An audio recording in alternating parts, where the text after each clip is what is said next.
This series and all the series that we've done over the past several years are online at www.lifegatechurch.com.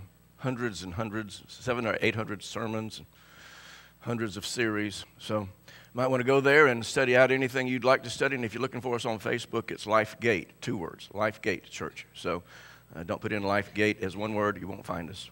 It's LifeGate.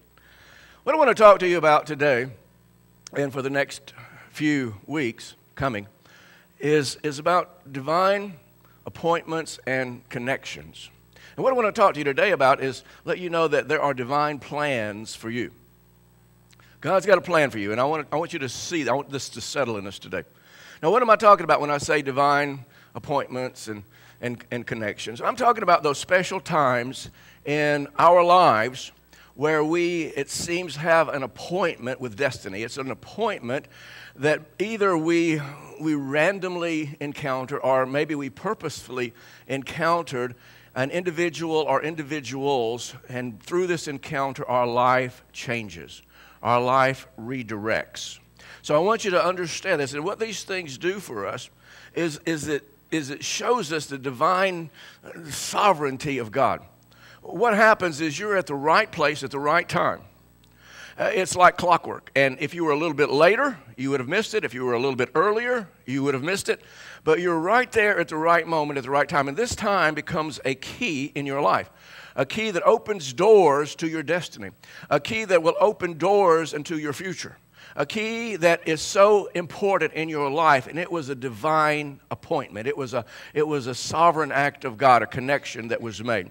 And this is how God directs our lives. Now, this is the main thing that I want us to get today, is that God directs our lives through divine appointments and connections. And I want you to see this. He controls your life by opening this door and shutting this one and leading you and guiding you. And this is one of the main things I want us to understand today. For example, you're likely marrying the person you married. Your spouse was a divine appointment and connection, and probably took several different series of events to cause this to happen. Or maybe something along life's way, you needed somebody to do something very special for you. You were in a very desperate time of need, and someone just shows up and does that for you. Or maybe this key, as it were, this divine appointment and connection, it opens a door that opens a door. In other words, you met somebody who knew somebody who knew somebody who knew somebody, and it led you in the direction of your life. Now, if you're going to have a blessed life, if you're going to have a happy life, if you're going to have a successful life, it's going to require many, many, many of these appointments and these connections. Success in life and happiness in life are directly related to these appointments and these connections in and through life.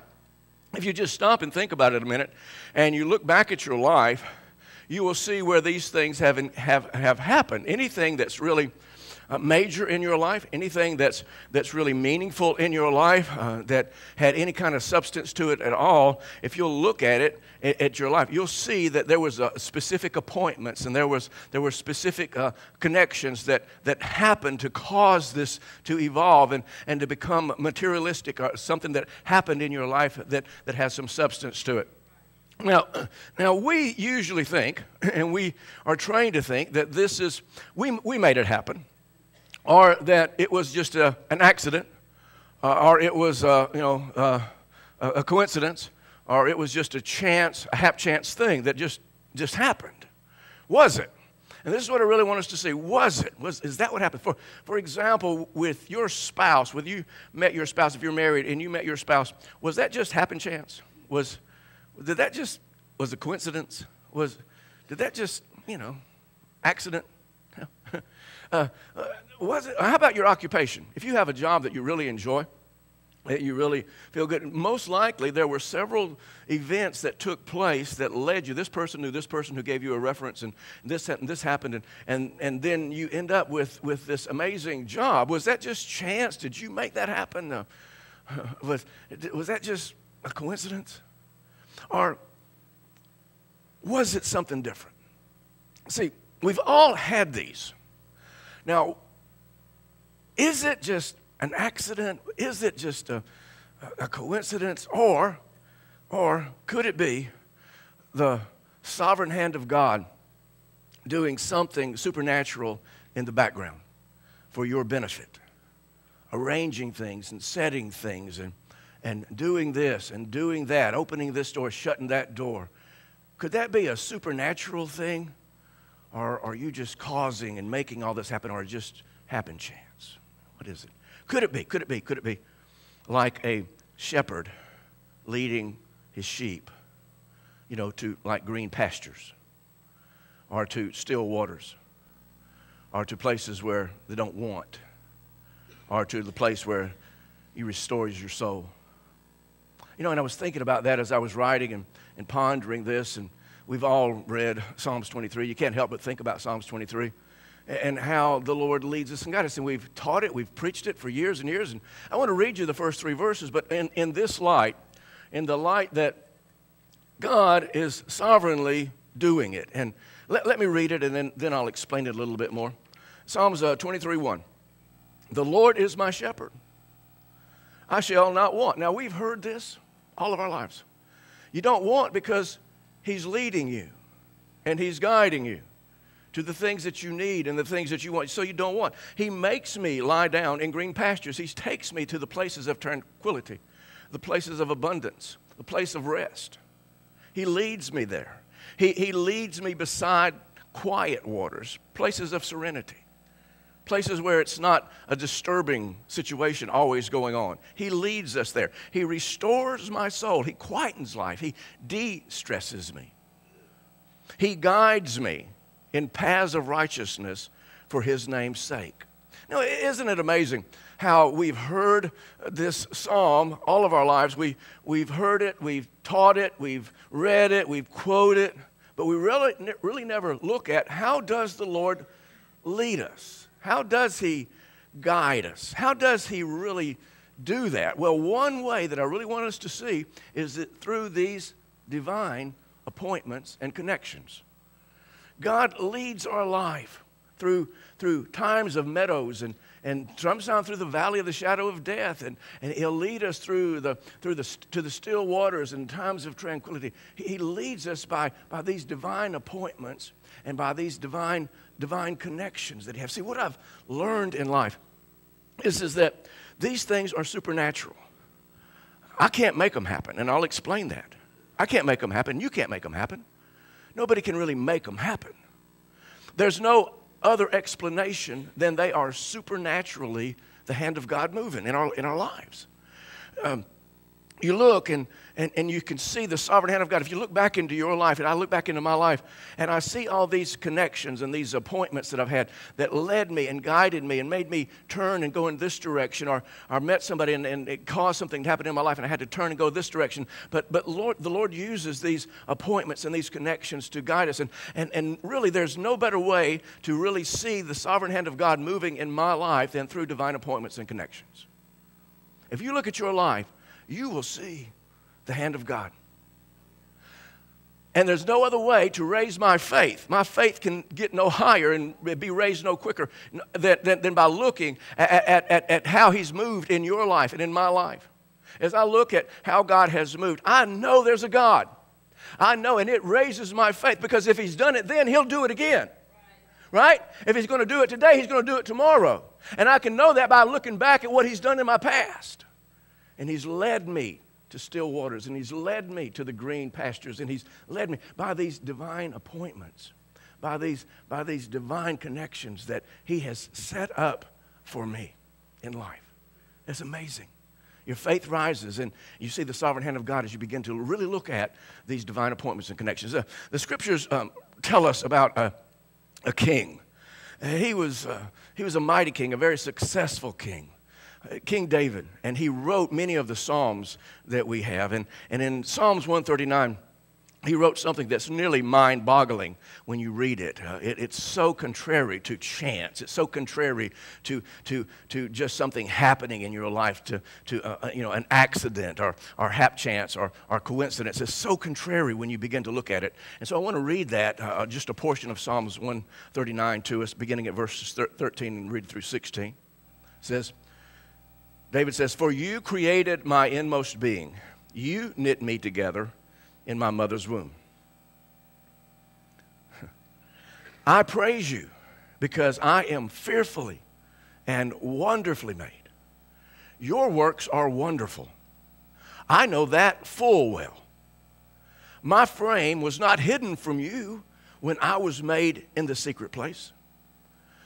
When I was woven together in the depths of the earth, your eyes saw my unformed body. All the days, and here's the part that I'm really after, all the days ordained for me were written in your book. Now, whose book? Whose book is this that all of my days are written in? Father God's book, the Lord's book. They're ordained for me and were written in your book before one of them came to be. Does that not wow you? Does that not, I mean, do you realize that you were not an accident? I don't care what your parents said. You were not an accident. God knew everything about you. He put you together. He formed you in your mother's womb. He made you the way you were supposed to be with the talents and the gifts and the abilities. He did that. I want to read that to you from the New Living Translation as well. It's a translation. It's not a paraphrase, but I want us to see it. It words it just a little better. Verse 16 only. You saw me before I was born. Every day of my life was recorded in your book. It's his book. Every moment was laid out before a single day had passed. Listen, far wiser people, far more powerful people, far more successful people than most of us will ever be, realized that their birth was no accident. Their birth was no happen chance, that their birth was no coincidence. They realized that God put them together and gave them the abilities and the talents. But beyond that, they were ordained to do things. They were ordained. The days were written before they were ever born. The days of their life were written in God's book before birth. Before they lived one day. They understood that God had caused all this to happen, that God had put them together. This is fascinating to me. When we come to the conclusion that this happens, that God has a book full of plans for me. This is amazing. You need to know and you need to realize. It will build your faith. It will show you the sovereign hand of God. You need to know that God has already got plans, supernatural plans for every day of your life. Now that boggles our minds.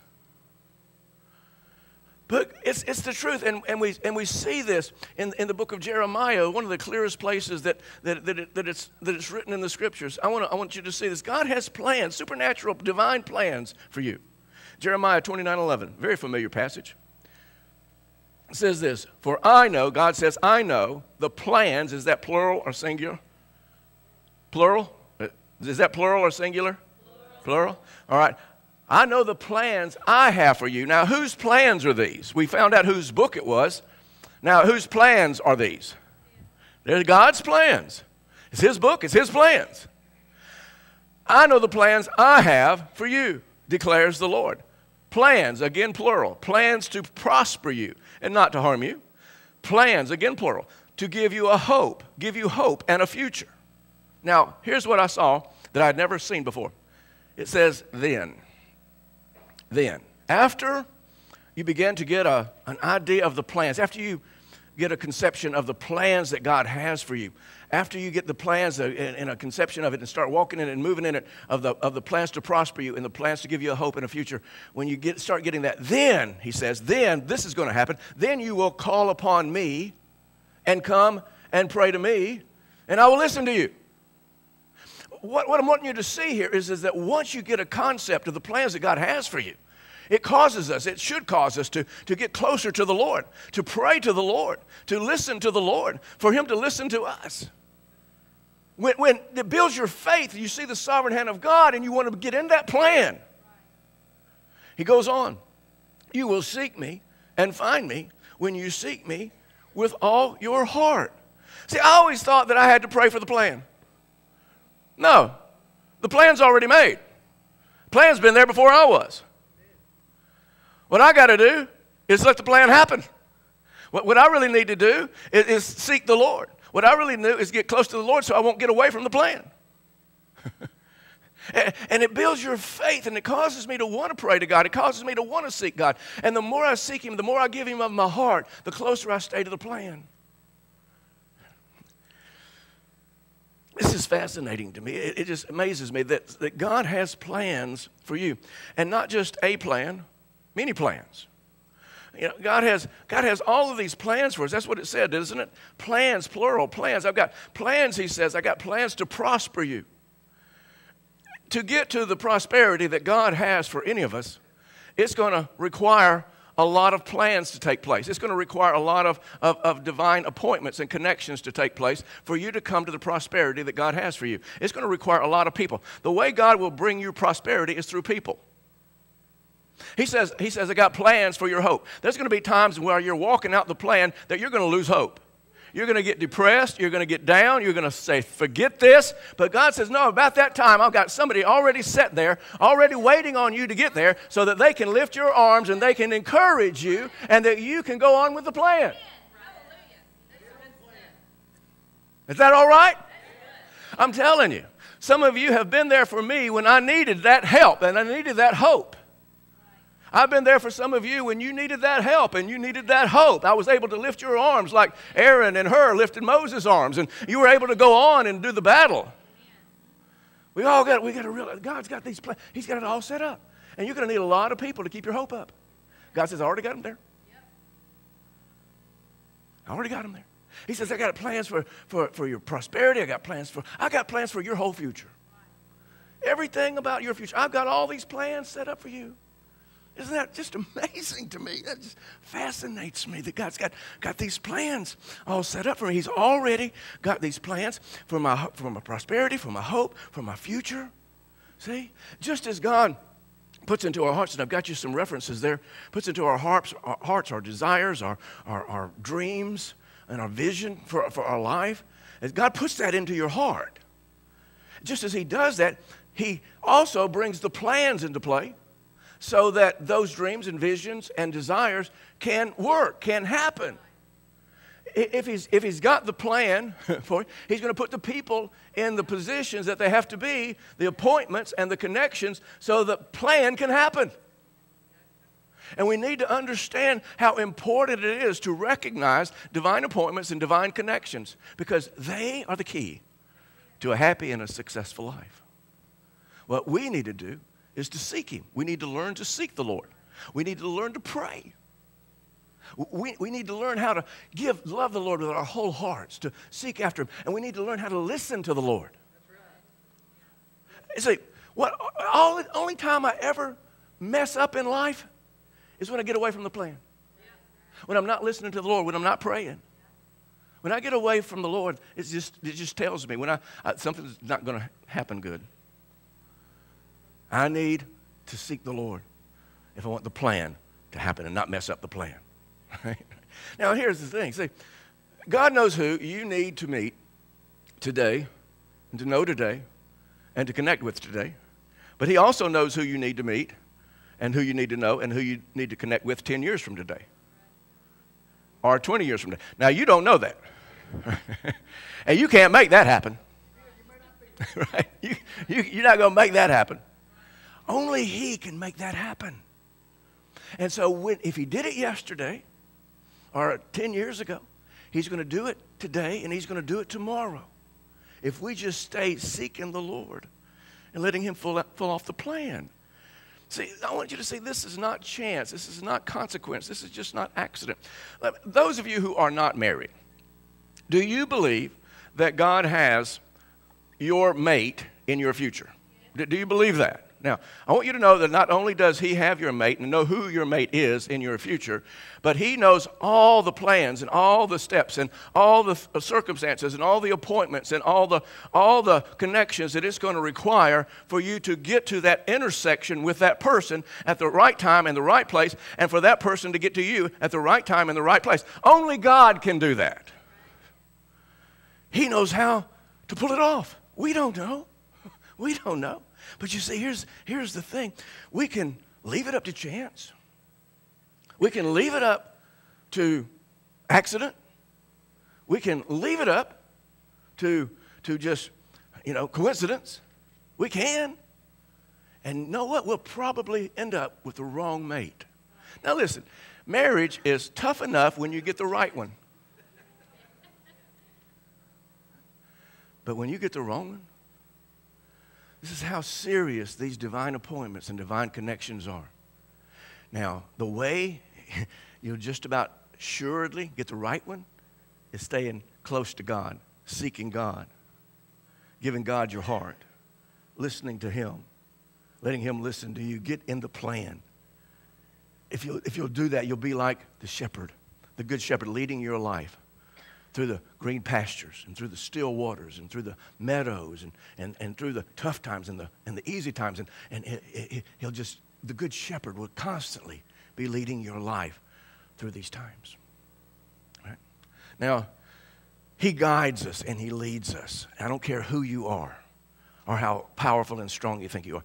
Proverbs tells us this in the book of Proverbs, chapter 21, verse 1. Says, the king's heart is like a stream of water directed by the Lord. Now, what it's for our society, it'd be like a water hose. You just squirt it over here or you squirt it over there. That's how the Lord can do it. The king aspect is no matter how powerful you think you are, the Lord can help you. And He says He directs the heart. He directs it's directed by the Lord. He turns it wherever He pleases. See, what we've got to do is learn how to seek the Lord. What we've got to do is learn how to pray. We've got to learn the importance of staying close to the Lord so the plan can happen, so the prosperity can happen, so the hope can happen, so the future can really happen.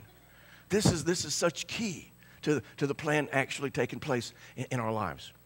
I want to tell you a few stories just to settle this in us. Probably no better place to see the sovereign hand of God than how you met your spouse. I want to tell you my story real quickly. I was born in Miami, Florida. My parents moved to Middle Georgia when I was about 6 years old. Then, when I was 16 years old, I was the leader of our student ministry. And we were going to camp. Except I wasn't going to get to go because I had to work.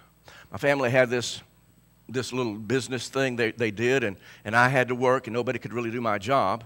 And they didn't really trust anybody else doing my job but me. So I was required to work, and I couldn't get off work. I begged, I pleaded, but I couldn't get off work to go to camp. And I really wanted to go to camp. I couldn't go. Well, that day, a relative drove up from Florida. Heard the thing that, Delbert Ray wants to go to camp, but he's got to work. She said, I'll do it. I can do it. Can I do it? Let him go to camp. I can do it.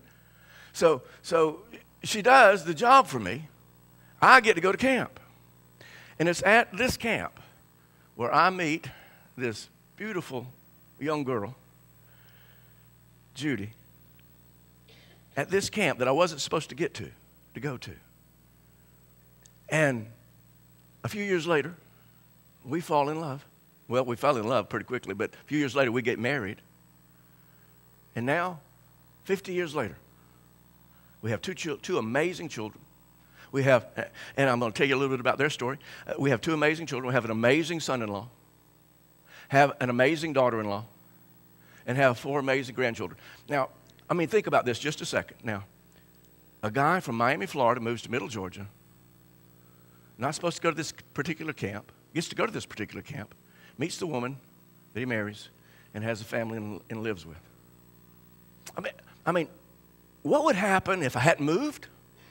What would have happened had I not got to go to that church where I was the leader? What would have happened if I hadn't got to go to that camp? What would have happened if I had not have met her? So I don't want to think about that, because I see the sovereign hand of God moving all back there from when I was way back, all the days are written in His book. He's got the plans of the particular person, that the person will drive up from Florida so they can do your job, so you can go to the camp. See, you can't make this stuff up. Let me tell you another one.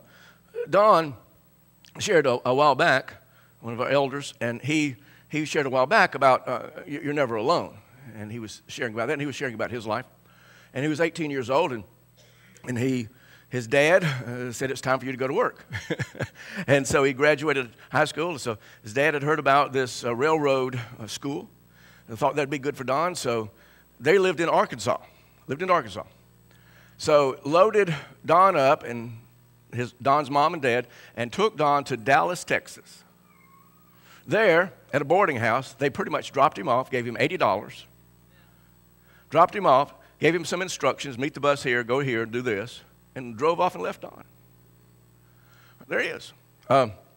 So Don says, okay, got to get. So Don got serious with God. How many knows you'll start seeking God when you're in Dallas alone and when you're 18 years old? And so he does what his dad says. He goes to school, and he has to get a job as well.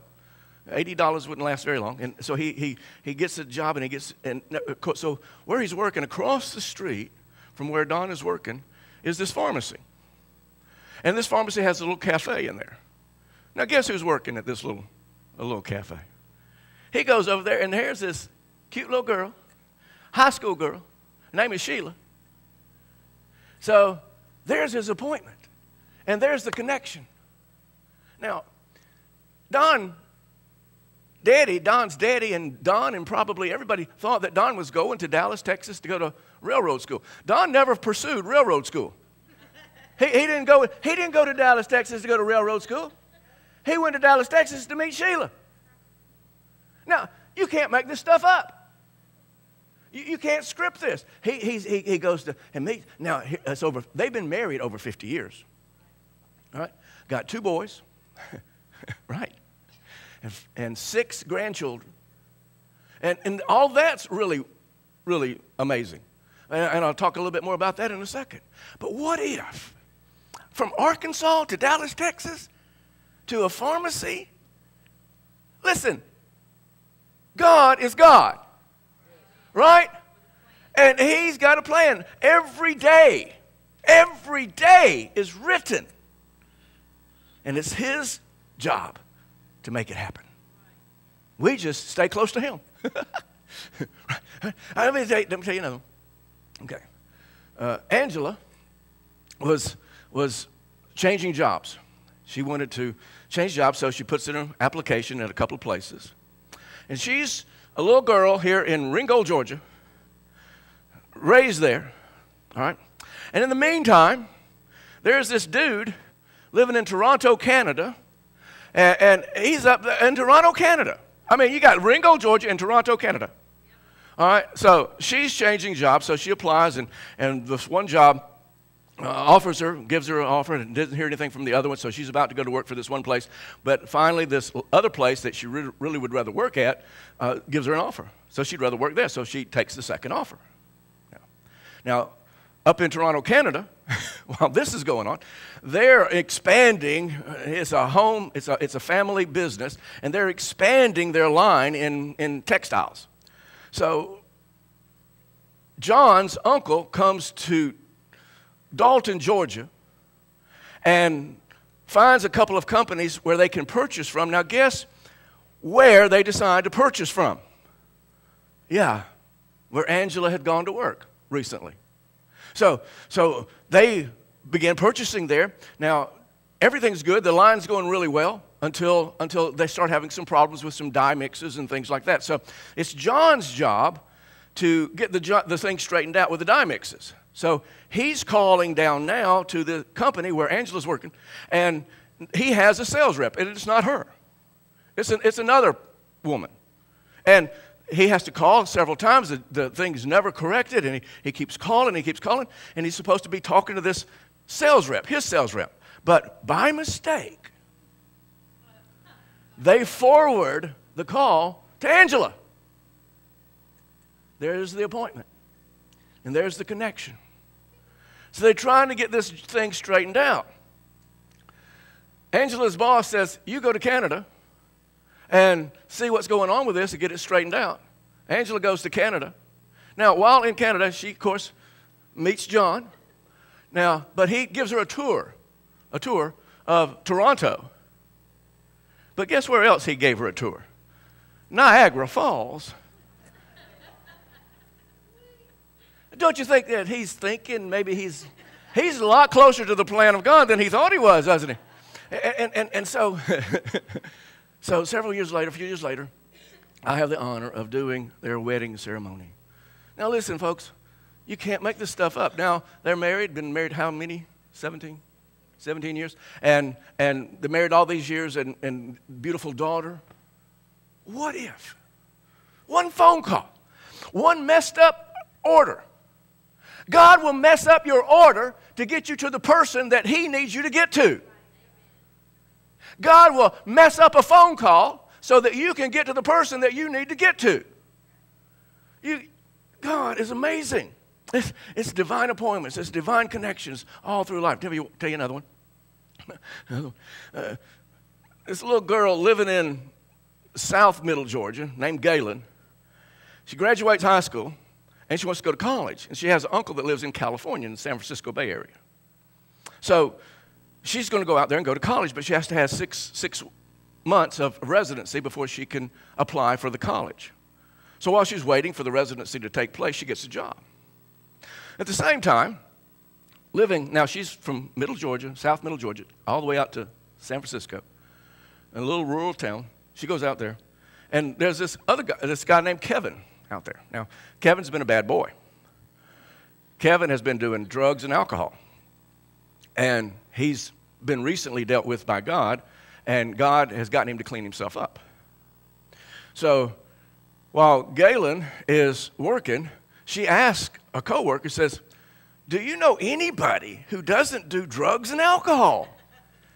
You know, San Francisco, I don't know. Is that how it is? I don't know. It's just, but that's what she said. Do you know anybody? Well, this coworker says, "Well, you know what? There's this guy who lives across the street from me, and he's just got himself all cleaned up." The appointment and the connection happens. From Middle South Georgia to San Francisco Bay Area, they connect, they marry, move back to Middle South Georgia, and all kinds of other things take place. They end up meeting me, and then here they are 5 children later, and 5 grandchildren later. What if? And here's what Kevin has to say about that. He says, "Galen is just what I needed, and I am just what she needed. I am so thankful and grateful to God for my wife." Is that a coincidence? Is that just happen chance? Is that just, what is that? See, I want you to see that God is moving in the backgrounds for your benefit. His sovereign hand is moving, and he's doing this, and he's opening this door, and he's shutting this door. He's the shepherd that's leading us to the still waters and to the green places in life. Hey, God is always moving and working in all of our lives. I'll tell you a little bit more about my family. Okay, so we're in Middle Georgia. Been there most of my life. Okay, going into the ministry. I uproot my whole family and move here. It's a middle-sized town, and move to this small town and minister in the church that I've served ever since. Okay, we're here. Now, it's here. My daughter is still in high school, but it's here in this little town where she meets her husband at the high school here. She meets him here. They marry, of course. They now have 2 amazing grandchildren for me and my wife. They're, and they. I mean, what if I hadn't moved? What would there be a Jack and a Max? What if? See, in that time, I was really seeking God. I was wanting to know the will of God for my life. Now, Lance is a little different story. He was working here with me at our church, and he's real late getting married. Now, he has met a guy in the church who he met in this church, Don's son, John, who has met and married a woman from Mexico who has come here from Mexico and was teaching in Dalton and ends up going to the church here. They ended up getting married. And now because of the connections in Mexico and all this stuff, they're now moved, they're now living in South Alabama on the bay, on the coast. Right? So Lance is here. Well, while they're down there, they encounter this attractive young woman, and they say, you know what, Lance will like her. So they invite Lance down. They invite Lance down there. From Griffin, Georgia to Lafayette, Georgia, met someone, connected with them down in South Alabama to this woman who became his wife. And our daughter-in-law. They now have two amazing children too. What I'm wanting you to see is that the divine connections that you as a parent have, that you, as you lead your family and you stay close to the will of God, it's going to spill over on your children. I want you to know it's not just your life. It's your children's life. It's your grandchildren's life. God has it all worked out. And one connection changes your life forever. One connection. This is how important these are in our lives. You've got them. I've got them. We've all had them in our lives.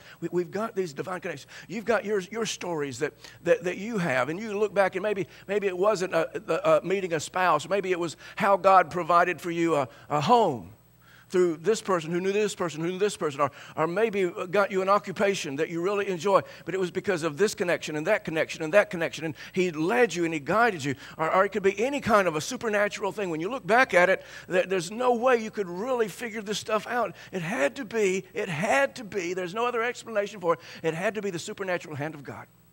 It's moving in our lives in every kind of way. It does. You've got your stories. And over the next couple of weeks, you know, I'd love for you to send me some emails of your stories that maybe I can work into it just to encourage our faith, because it's so faith building, isn't it? And see, there's nothing where you see the hand of God moving any better than this. And there's nothing there you see your faith elevate so any better than when you look at your life and you see what God has done through divine appointments and divine connections. You can't live without them. You've got to have them if you're going to have a blessed and a happy and a prosperous life. God's got it all figured out for us. I want to close with this last verse that I want to read to you. It's a verse that I want to hopefully read again and look at again because it's so beautiful. It's in the book of Ecclesiastes, chapter 3 and verse 11. It says this: He, God, has made everything beautiful in its time. In your time, God has made everything beautiful for you.